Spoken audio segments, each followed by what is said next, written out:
आं बेखौ रिपिट खालामनो नागिरदों एसे रिफ्लेक्शन हिसाबै लाबोनो नागिरदों. Let us vow unto God and receive the Holy Spirit so that we may able to grasp His depth word.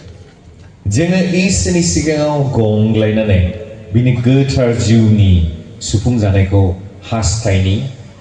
जाहाथे जों बिनि गोथौ थाखोमानाय बिसयखौ जों बुजिनो हायो. जोङो दाख्लैनिफ्राय आंनो जे टीमखौ होदों बे टीमखौ जोङो जेब्ला नायबाय जिसु ख्रीष्टनि फैफिननाय समसिम गावखौनो जों माबायदि थाम-थिम खालामनानै दोनगोन नैबेनि सायाव जोङो सावरायबाय थादों. आं मालाबा सानो आरो बेखौबो बुङो आरो जों सानलायो. दिनै नोंथां आरो आंहा जों दहाय खोनाबाय जों गोबां पिरिनि सिगांनिफ्राय ख्रिस्टियान जाबोबाय. सोरबाया नैबे जेनेरेशननिफ्राय, सोरबाया सेकेन्ड जेनेरेशन जाबाय, सोरबाया आबौनि बिफा आयंनिफ्राय अर्थात थर्ड जेनेरेशन सिगांनिफ्राय ख्रिस्टियान जाबोबाय. फैयै फैयै दिनै जोङो सेकेन्ड जेनेरेशननि दिनै जोङो सेकेन्ड कामिंनि खोथाखौ जों रायलायगासिनो दं. दिनै जों ख्रिस्टियान जानायनि उनाव जों जिसु ख्रीष्टनि फैफिननायनि बाथ्राखौ जों सावरायगासिनो दं. नाथाय मालाबा आंहा सोंथि जायो. सोंथिया मा? नोंथां आरो आंहाथ' जिसु ख्रीष्टनि नैथि फैफिननायनि बाथ्राखौ सावरायदों. नाथाय बेबायदि सुबुंफोर दङ जायहा जिसु ख्रीष्टनि सेथि फैनायखौनो मिथिया. जिसु ख्रीष्टनि जोनोमनि बिसयखौनो मिथिया. बिदि सानो गोसोआव मालाबा. दिनै नोंथां आरो आंहासो जोङो रंजा खुसियै पेन्डेल सिङाव थानानै तम्बु सिङाव थानानै गिर्जा न' सिङाव थानानै इसोरनि नैथि फैफिननायखौ लामा नायनायनि बाथ्रा सावरायदों. नाथाय आंनि उसुंसेनि मानसि दङ, आंनि खाथियाव मानसिफोर दङ, समाजाव आंहा बेबायदि मानसिफोर दङ जाय बिथांमोना जिसुनि सेथि फैनायनि थांखिखौनो मिथियाखै. बिदि सानो गोसोआव मालाबा. बेनिखायनो आङो रिलेट खालामनो नागिरदों दहायनि जोंनि सारनि खोथाजों. बाथ्राया बेनो हानांगौ आबादफ्रा गोबां दं नाथाय हाग्राफ्रा एसेल' होननाय मोनसे बाथ्रा दं. जों जेब्ला नायो इसोरनि बाथ्राया संसाराव गोबां दिनै सुबुंफ्रा इसोरखौ मोनालासिनो गोमालांगासिनो दं. आं दाख्लै BDYCआव आं बुंदों. दिनैहाय जों जेब्ला नायो रेकर्डफोरखौ जों जेब्ला नायो बेबायदि नुयो सानसेयावनो होननानै बुंदों सानसेयावनो 66,000 people die each day without hearing the gospel. Globally आं खोथाखौ बुंदों सानसेयावनो 66,000 सुबुंफ्रा दिनै इसोरनि बाथ्रा खोनागासिनो थैलांगासिनो दं. मिथिया Who is Jesus? सोर जिसुआ बेखौनो मिथिया. नाथाय नोंथाङा आरो आंहा दिनै जिसुखौ मिथिनानै नैथि फैफिननायनि बाथ्रा रायलायदों. जेब्ला 66,000खौ रानो होननानै बुंदों. ग्लबेलि जेब्ला रानो बेखौ मोनसे आर्टिकेलाव लिरनानै होदों जायखौ होननानै बुङो ग्लबेल गस्पेल भइस होननाय मोनसे बिथांमोननि फरम दङ. ग्लबेल गस्पेल भइस नोंथांमोना इन्टारनेटआवबो नायनो हागोन बेखौ. बे दिनै रिसार्च टीमा बेखौ खालामदों आरो खालामनानै मोनदों सानसेयावनो 66,000 थैयो होननानै इसोरनि बाथ्राखौ खोनालासिनो. अब्ला 2,750 सुबुंफ्रा पार आवार थैयो होननानै बुंदों. 46 सुबुंफ्रा 1 मिनिटाव थैयो होनना बुंदों. आरो होननानै बुंदों It's 1 to 2 seconds सासे सुबुङा गोमायो गस्पेलखौ खोनायालासिनो. नाथाय जोङो दिनै तम्बु सिङाव फैनानै इसोरनि बाथ्राखौ खोनासंदों आरो जोङो थाम-थिम जानो गावखौनो जों थुलुंगा होदों जे जिसु ख्रीष्ट फैनायनि सिगां माब्रै जों गावखौनो थाम-थिम जानानै थागोन, माब्रै जों गावखौनो जिउआव सिरि मोनहानानै थागोन, उन्दुनायनिफ्राय जों सिरि मोननानै थागोन. नैबेनि बिसय जों सावरायदों. फैयै फैयै आं बेखौनो बुंबाय थादोंमोन जिउआव उन्दुनाया मा, जिउआव मानसिफ्रा माब्रै उन्दुयो बे बाथ्राफोरखौ बुंबाय थानाय जादोंमोन. बेनिखायनो दिनै जों आवगायलांनि दहाय एसे सिगाङाव मोजांथार बाथ्राखौ जोंनि सारपारसन सारा फरायनानै होदों. मा बुङामोन बेवहाय? गुरै जानानै इसोरनि बाथ्राखौ नाजाव, गुरै जानानै इसोरनि बाथ्राखौ नाजाव. आरो आं बेखौनो बुंगोन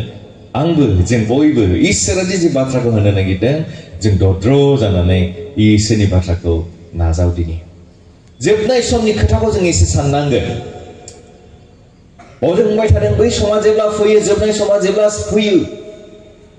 सिनफोरनि खोथा बुंदों बेखौ जों एसे साननांगोन जों साननानै नायनांगोन बिजिरनांगोन जास्ट आं मोनथामसोल' बाइबेलखौ फरायग्रोनो नागिरदों माथाइनि 24 अध्याय 6 निफ्राय आं फरायनो नागिरदों माथाइनि 24 अध्याय 6 निफ्राय नोंसोरो खाथियाव आरो गोजानाव रोंनांनायफोर खोनाब्लाबो उसाव बादाव दाजा बेफोरो जानांखागौ अब्लाबो जोबनाय समा जायाखै मोनसे हारिया गुबुन मोनसे हारिनि जेंना मोनसे रायजोआ गुबुन रायजोनि जेंना सिखांगोन जायगा जायगा बांग्रि मावनाय आरो आंखाल जागोन इन्डिकेशनखौ होदों न'याव होनैबाय नोंसोरो हमनानै गथाय जागोन साजाय होजागोन आरो सिथार जागोन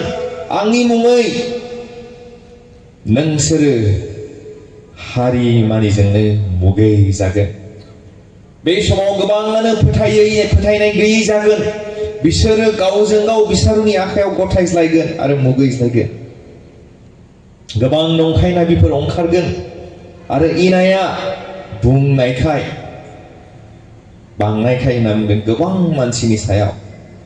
अननाया गुसु जालांगोन इन्डिकेशनफोरखौ होदों माखासे सिनायथिनायफोरखौ होदों सिनफोरखौ होदों बे समाव मा जागोन अब्ला दाना नोंथाङा एसे गावनि मेगनखौ फिदिंनानै नायदो बै समनि खोथानि इन्डिकेशनखौ होबाय जों नुबोदों दिनै हादरजों हादर दावहा नांगासिनो दङ जों नुदोंमोन most probably 2024 आव इउक्रेनजों रासियाजों दिनै दावहा जादों 20 बिनि जोबनाय फारसे आरो 25 आव जों नुबाय दिनै इजराइल फिलिस्तीन दावहा जादों आरो जों नुबाय दिनै सोमोनांथावै मोनसे हारिया मोनसे हारिनि थाखाय एगेन्स्ट जानानै दिनै गसंदों बेबायदि माखासे जाथायफोरा जादों बांग्रि मावदों दिनै सुनामि जादों बबेयावहायबा दिनै टर्नेड' जायखौ हेरिकेन होननानै बुङो बेफोरबायदि जाथायफ्रा दिनै संसाराव गासैबो जागासिनो दं बेफोरो सिन आरो बेखौ नुनानै उसाव बादाव दाजा होनना बुङो जों बेखौ उसाव बादाव जानो नाङा नाथाय जेब्ला बेबायदि जाथायफ्रा नुजागोन बे समाव गम्भीरै गोथौयै जों साननानै समखौ बिजिरनानै जोङो नायनांगोन बोथोरा गाज्रिखाय बे समखौ बिजिरनानै जोङो नायनांगोन दिनै जोंनि मोखाङावनो दिनै बे गासै जाथायफ्रा दिनै जागासिनो दङ अब्ला बे गासैबो जाथायखौ बिजिरनानै जों गावखौनो गावनि नखरखौ गावनि बिसा फिसौफोरखौ गावनि मानसिफोरखौ थाम थिम खालामनानै दोननाया जोंनि बिबान जाबाय उन्दुस्ल'रालासिनो जुदि जों उन्दुस्ल'दोंबा मैया बुंदोंमोन जों माबोरै उन्दुस्ल'दोब्ला इसोरा जोंनिफ्राय नागारलांबाय जों बेखौ थाल मोननाय नङा जाजेस न्यायगिरिनि 16 अध्याय 20 पदआव जोंखौ बुंदों जों जेब्ला बाइबेलखौ फरायो बेवहाय सामसन आरो दिलिलानि खोथाखौ बुंदों जेब्ला दिलिलानि बुरखायनायाव सामसना गोग्लैबाय जों नुदोंमोन सामसना सासे एन'इन्टेड एन्ड च'जेन वान बियो बोरगोनां सासे सुबुं बोलोगोरा सासे इसोरनि सायख'जानाय सुबुं आरो बि एन'इन्टेड आरो गिफ्टेडमोन बेहा बेबायदि शक्ति दंमोन बेहा बोलो दंमोन नाथाय जेब्ला बि दिलिलाजों अन्यायाव गोग्लैबाय दिलिलाया बेखौ बुरखायै जों सोंबाय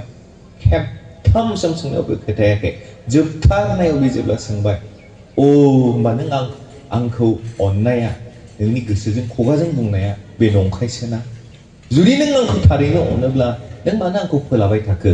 दे खोथादो होननानै जेब्ला सोंदों बे समाव जेब्ला सामसना बिनि बै बुरखायनायाव थानो हायैयाव गोसो गेलेनानै जेब्ला बेनो खोथानानै होबाय जे बिनि बोलोआ बिनि सिनजाथारै उन्दैनिफ्राय सिनै बै गोलाव खानायाव जे दङ बेखौ जेब्ला खोथाबाय उन्दुनाय समाव जेब्ला सामसनखौ बे फुथुनायनि समाव मानसि लेंहरनानै जेब्ला बिनि खानायखौ सिननानै होबाय बिनि शक्तिया ओंखारलांबाय अब्ला होनना बुंदों जाजेसनि न्यायगिरिनि 16 20 मा होननानै बुंदों इंलिसाव फरायनि he did not know that the Lord had left him इसोरा जे बेनिफ्राय ओंखारलांबाय बेखौनो बे थाल मोनाखै इसोरनि अननायनिफ्राय बेनिफ्राय ओंखारलांबाय थाल मोनाखै बियो बुरखाय जानानै ओरैबायदि जाबाय फाव फान्दाय जानानै बे गाव जे इसोरजों सायख'जानाय इसोरनि बोलोआ जे बिनाव दङ नैबेखौ बे खोमानानै लाबाय जों जेब्ला स्पिरिचुअल ड्राउजिनेस जायो आत्मिकआव जों जेब्ला उन्दुलाङो थारैनो बेखौ जों मोनदांनांगोन इसोरनिफ्राय जों गावनो गोजान जायो जोंखौ नागारनानै थांगोन बे जोंखौ